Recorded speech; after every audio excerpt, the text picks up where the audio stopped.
was attacked, and we believed they would be attacked, that they would immediately come after us. And we were not going to sit there and absorb a blow before we responded. Because the Department of War says that if we did that, if we waited for them to hit us first after they were attacked, and by someone else, Israel attacked them, they hit us first, and we waited for them to hit us, we would suffer more casualties and more deaths.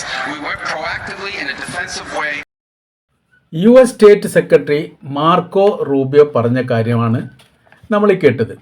അദ്ദേഹം പറഞ്ഞ യുദ്ധത്തിൽ നേരിട്ട് അമേരിക്കയ്ക്ക് പങ്കില്ല.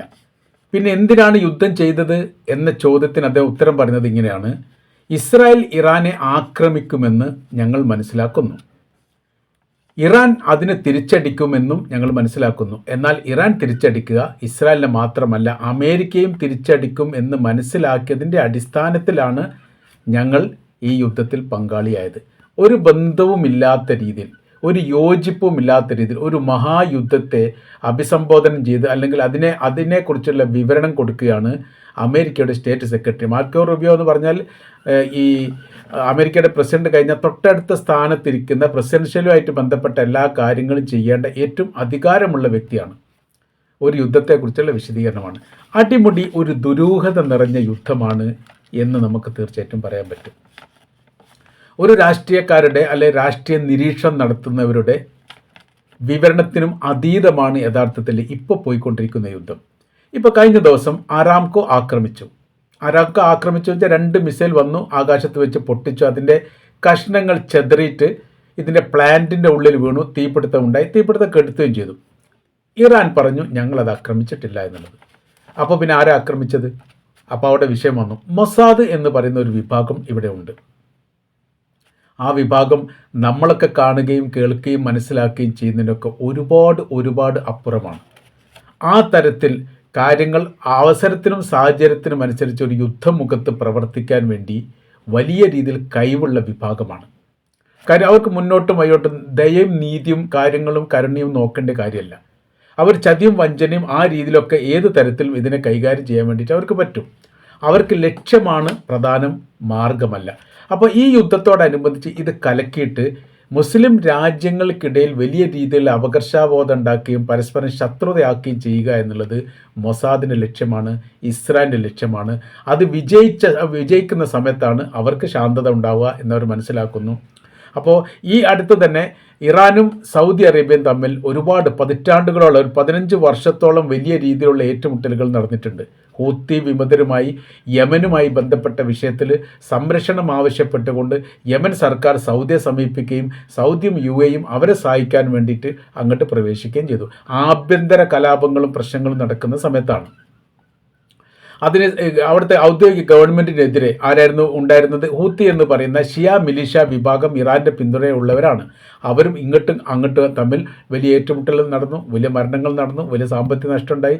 അവരൊരു missile അയച്ചത് Saudi അറേബ്യയിലെ റിയാദിൻ്റെ international എയർപോർട്ടിനോട് ചേർന്ന് വീണ് പൊട്ടിയവുമായിട്ട് ബന്ധപ്പെട്ട വിഷയത്തിൻ്റെ അപായങ്ങളൊന്നും ഉണ്ടായിട്ടില്ലെങ്കിൽ പോലും തകർത്തതാണ് സൗദി അറേബ്യ.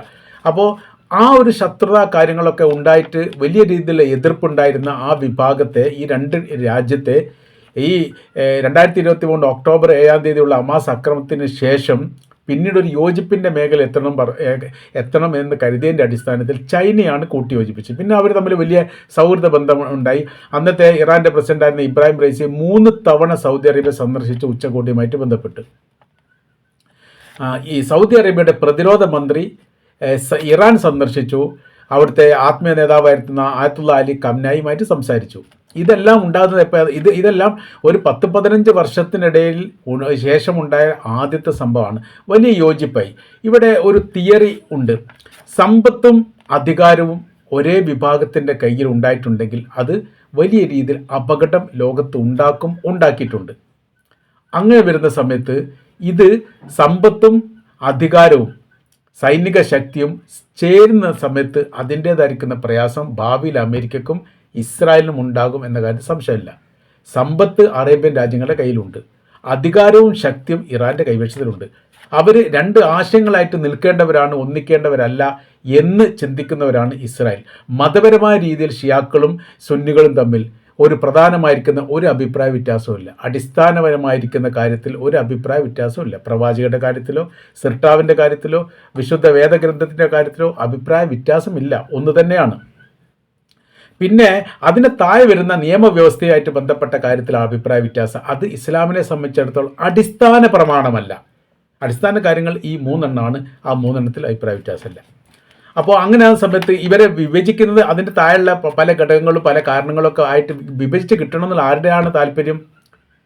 അമേരിക്കയുടെയും ഈ ഇസ്രായേലിൻ്റെയാണ് താല്പര്യം.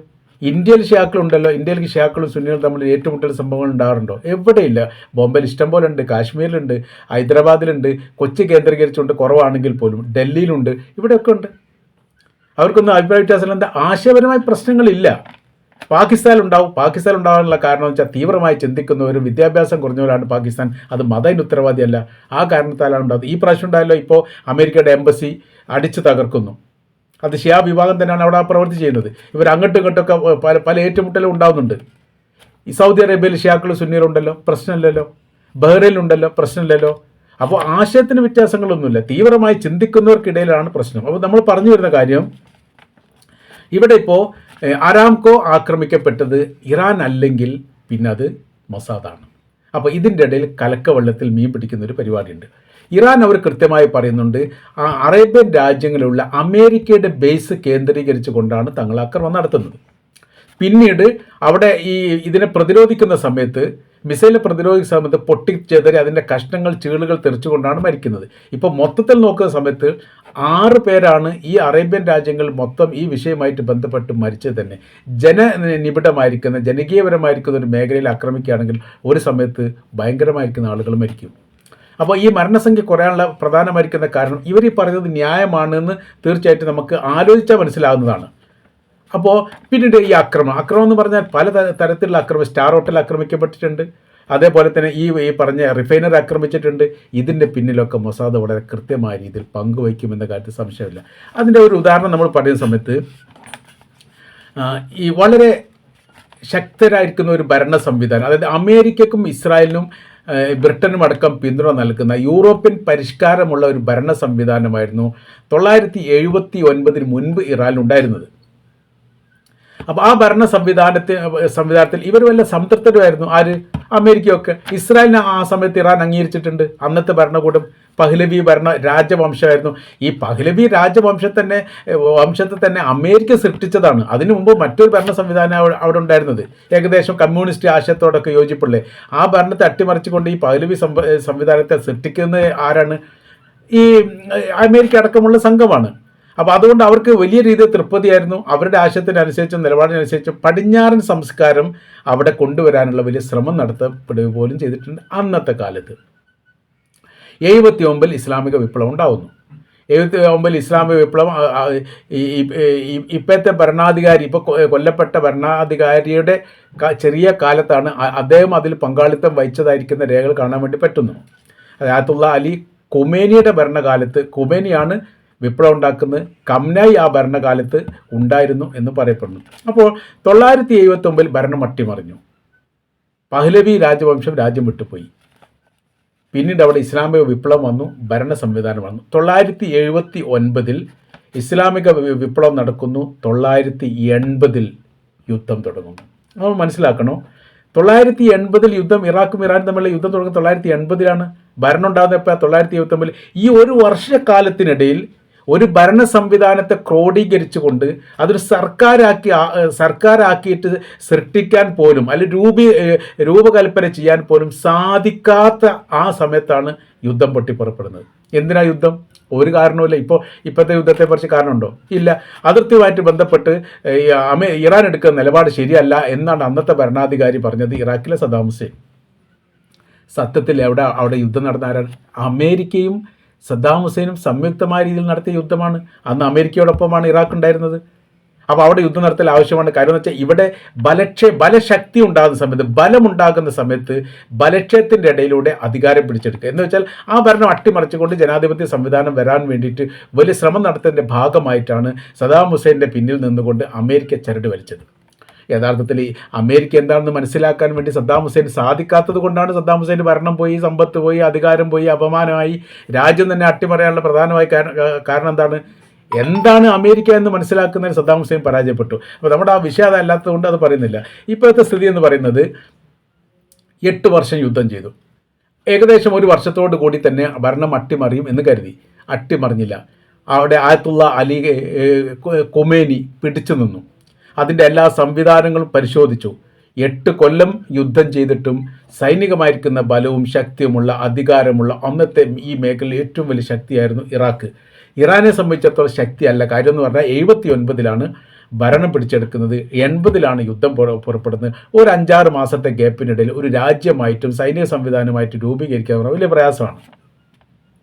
അപ്പോൾ എന്നിട്ട് പോലും പിടിച്ചു നിൽക്കുകയും ഈ ഇറാഖ് ആ യുദ്ധത്തിൽ പരാജയപ്പെടുകയും ചെയ്തു. പിന്നീട് വെടിനിർത്തലുമായിട്ട് ബന്ധപ്പെട്ട കാര്യത്തിൽ ഇറാൻ്റെ ഭൂമി നഷ്ടപ്പെട്ടിട്ടില്ല. ഇറാഖിൻ്റെ ഭൂമി ഇറാൻ ആവശ്യമില്ല. കാരണം ഇറാഖിൻ്റെ ഡബിള് വലിപ്പമുള്ള ഭൂമിയാണ് ഇറാന്. കൊണ്ടെടുക്കാൻ പ്രയാസം മാത്രമേ ഉള്ളൂ.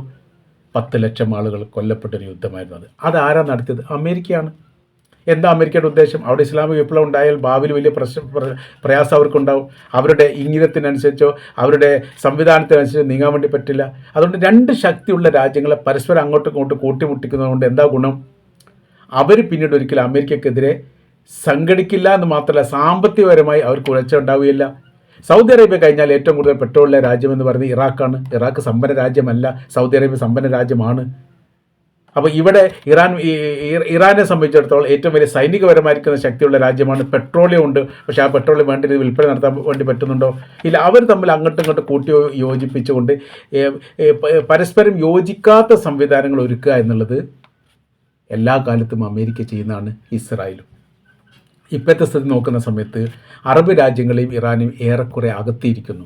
ഇനി കുറച്ചും കൂടി അകൽച്ച വേണം. അതിൻ്റെ കാര്യം എന്താ? അവരൊന്നിച്ചു കഴിഞ്ഞാൽ വലിയ പ്രശ്നമാണ്. സാമ്പത്തികവും സൈനികവും ഒന്നിക്കാൻ പാടില്ല. ഇറാനെ സംബന്ധിച്ചിടത്തോളം അവർ ഏത് തരത്തിൽ യുദ്ധം ചെയ്യും. ഇപ്പോൾ നമ്മൾ പറയുന്ന സമയത്ത് ഏകദേശം 15ഓളം രാജ്യങ്ങൾ ഇപ്പോൾ യുദ്ധത്തിൽ പങ്കാളിയായിട്ടുണ്ട്. അപ്പോൾ ആ രാജ്യത്തിനെ എല്ലാത്തിനെയും ഒറ്റക്ക് നിന്ന് അടിക്കുന്ന ഇറാനാണ്. ചെറിയ സംഭവം എന്നല്ല, വലിയ സംഭവം തന്നെയാണ്. അപ്പോൾ അങ്ങനെ വരുന്ന സമയത്തുള്ള വിഷയം എന്ന് പറയുന്നത് ഇവിടെ ശക്തി ക്ഷയം ഉണ്ടാവുകയും അറേബ്യൻ രാജ്യങ്ങളും മുസ്ലിം രാജ്യങ്ങളും തമ്മിൽ കലയിക്കുകയും ചെയ്യുമ്പോൾ ഇസ്രായേലിനെ സംബന്ധിച്ചിടത്തോളം സുരക്ഷിതമായി അവരുടെ കാര്യം സംസാരിക്കാൻ വേണ്ടിയിട്ട് എതിർക്കാൻ വേണ്ടിയിട്ട് ആരുമില്ലാത്തൊരു സാഹചര്യങ്ങൾ വരും എന്നവർ മനസ്സിലാക്കുന്നു. അതിൻ്റെയൊക്കെ അടിസ്ഥാനത്തിൽ, അതായത് ഒരു ദുരൂഹത നിറഞ്ഞ യുദ്ധത്തിലൂടെയാണ് യഥാർത്ഥത്തിൽ നമ്മളിപ്പോൾ പോയിക്കൊണ്ടിരിക്കുന്നത് എന്ന് ചുരുക്കം.